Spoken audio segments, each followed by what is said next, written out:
ખેતી કરીએ ખંતથી યુટ્યુબ ચેનલની અંદર ખેડૂત મિત્રો આપનું હાર્દિક સ્વાગત કરું છું। આજે વધારે પડતા વરસાદના કારણે રોપની અંદર બાફિયા અને જલેબી રોગનું પ્રમાણ ખૂબ જ વધી ગયું છે।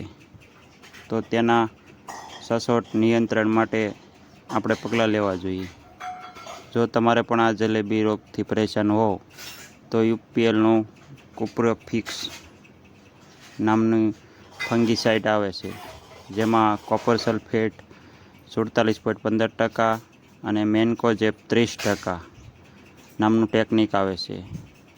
તે બંને સાથે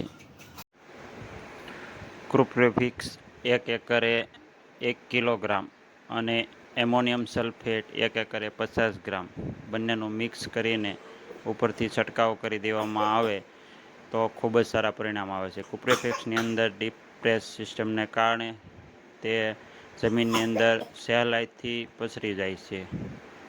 તેના કારણે તેના રિઝલ્ટ બહુ જોરદાર આવેલા છે। તો આશા રાખું છું ખેડૂત મિત્રો આ વિડીયોથી તમને માહિતી મળે તો વિડીયોને શેર કરજો, લાઈક